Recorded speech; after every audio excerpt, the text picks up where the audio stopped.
Hi friends, Hindi recorded channel में आप सभी का स्वागत है।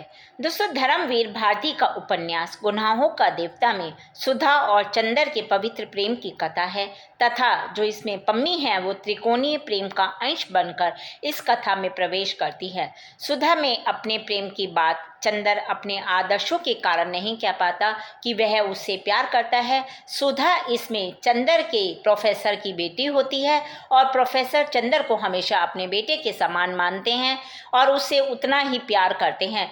इसीलिए जब चंदर को सुधा से प्यार हो जाता है तो वो इस वजह से अपनी बात सबके सामने नहीं बता पाता कि वह सुधा से प्यार करता है, क्योंकि वो प्रोफेसर साहब का दिल नहीं दुखाना चाहता।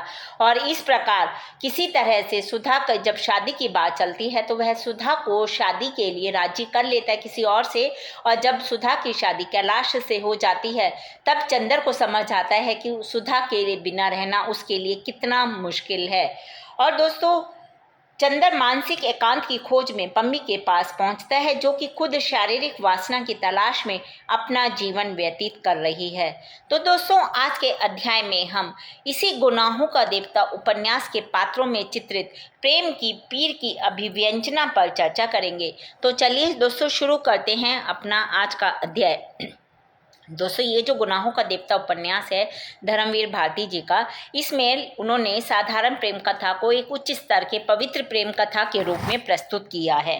साथ ही साथ ये त्रिकोणीय प्रेम कथा के माध्यम से इस कहानी में सुधा, चंदर और पम्मी की प्रेम कथा को भारती जी ने पात्रों के माध्यम से पाठकों के हृदय में अमिट छाप एक तरह से छोड़ी है।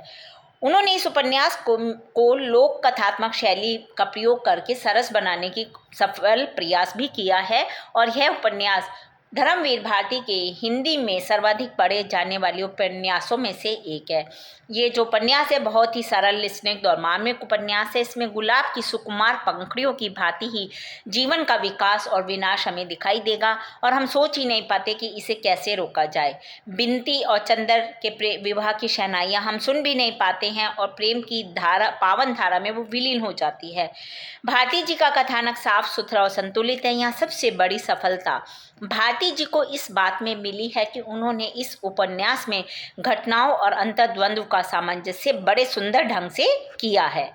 दोस्तों, उपन्यास में जो चंदर है नायक और सुधा जो प्रोफेसर साहब की बेटी है, इनकी एक साधारण प्रेम कथा है, लेकिन लेखक ने इसमें सजीवता रूपी प्राण भरकर इसे प्रभावपूर्ण बना दिया है। चंदर जो है वो डॉक्टर शुक्ला प्रोफेसर साहब के प्रिय शिष्यों में से एक है और डॉक्टर शुक्ला भी उसे अपने बेटे की तरह मानते हैं।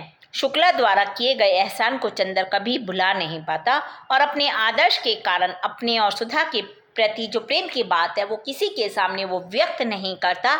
और चंदर सुधा को कैलाश से शादी करने के लिए राजी कर लेता है और स्वयं उसकी शादी में सारा काम हंस हंस कर भाग भाग कर करता है।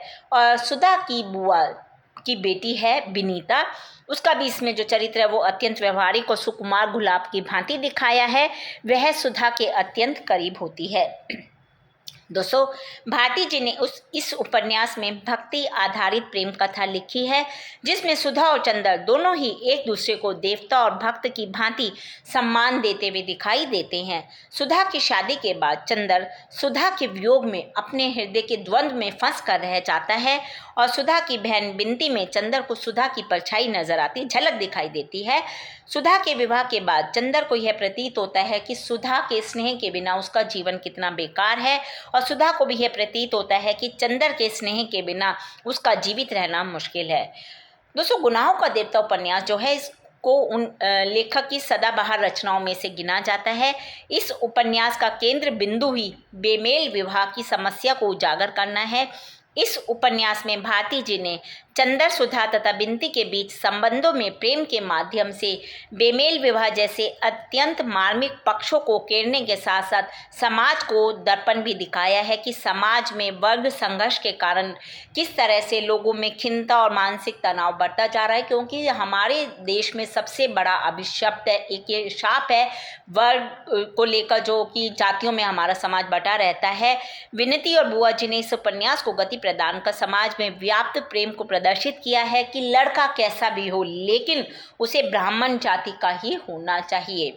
इस वर्ण संघर्ष को भारती जी ने अपने पात्रों में सजीवता का प्राण डालकर अत्यंत मार्मिकता से प्रस्तुत किया है। यानी कि उन्होंने समाज की हर छोटी से छोटी और बड़ी से बड़ी बुराई को अपने इस उपन्यास के माध्यम से उठाया है और समाज में व्याप्त वर्ण संघर्ष की समस्या को समाज के सामने रखने का साहस भी किया है। भारती जी ने इस उपन्यास में बताया है कि मध्य वर्ग के बीच किस प्रकार की मानसिकता है। चंदर की मुलाकात एक एंग्लो इंडियन पम्मी डिक्रूज से होती है जो कि बहुत ही खुले विचारों वाली और चंदर से उम्र में बड़ी एक ईसाई महिला है। पम्मी एक तलाकशुदा लड़की थी जो कि एक बंगले में अपने पागल प्रेमी और अपने भाई वर्टी के साथ रहती थी। पम्मी से भेंट होने पर चंदर को एहसास होता है कि जो प्रेम होता है वो केवल वासना और सेक्स ही होता है। इधर जो सुधा है वो कैलाश के साथ शादी करके मन से तन से तो वहाँ रहती है, उसके परिवार का खूब करती है, हर तरह से कैलाश के साथ खुश रहने की कोशिश करती है, लेकिन मानसिक रूप से वो अंतर्द्वंद्व का पहाड़ और घुटन और बेचैनी अपने अंदर समेटे हुए जीती है। बड़ी मुश्किल से एक समय वह भोजन करती है क्योंकि वो अपने आप को पश्चाताप की अग्नि में झोंक रही है। साथ ही साथ चंदर से दूर होकर चंदर का स्नेह खो बैठने के लिए वो हमेशा अपने आप को दोषी मानकर स्वयं को ही कष्ट देती रहती है और प्राणों की बलि दे देती है। अंत में चंदर की गोदी में ही वो मर जाती है। हम कह सकते हैं कि धर्मवीर भारती जी के इस उपन्यास में पम्मी और चंदर के संबंधों की गहराई बताते हुए उन्होंने थोड़ी मांसलता का तो स्पर्श किया ही है, लेकिन आप जब इस उपन्यास को पढ़ेंगे तो कहीं भी आपको अभद्रता नहीं दिखाई देगी। इस उपन्यास में प्रेम के लौकिक और अलौकिक प्रेम की अभिव्यंजना हुई है। साथ ही प्रेम के दो रूपों को स्पष्ट कर लेखक ने बड़े ही सुंदर तरीके से प्रेम की परिभाषा को प्रस्तुत किया है।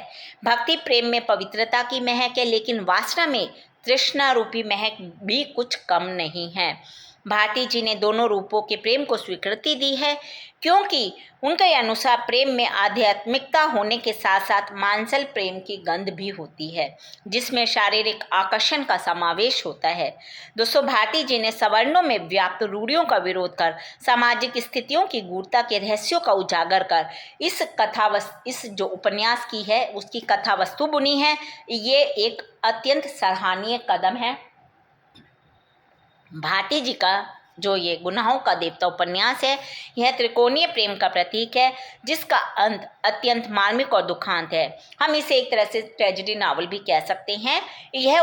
इस उपन्यास में प्रेम के अंतर्द्वंद्व, वर्ग संघर्ष, स्त्री उपेक्षा का अत्यंत ज्वलंत दस्तावेज है। यानी कि जो ये उपन्यास है इसमें इन सभी समस्याओं को लेखक ने उठाया है। देवता भी और वह भी गुनाहों का अपने आप में एक विरोधाभास का प्रतीक होता है कि गुनाहों का देवता यानी कि देवता भी और गुनाह भी कर रहा है, क्योंकि हम ये कभी सोच ही नहीं पाते कि कोई देवता या भगवान गुनाह कर सकता है। उनसे इसकी अपेक्षा ही नहीं की जा सकती और गुनाह करने वाले को कभी देवता का स्वरूप नहीं हम मान सकते, देवता के रूप में उसे नहीं मान पाते।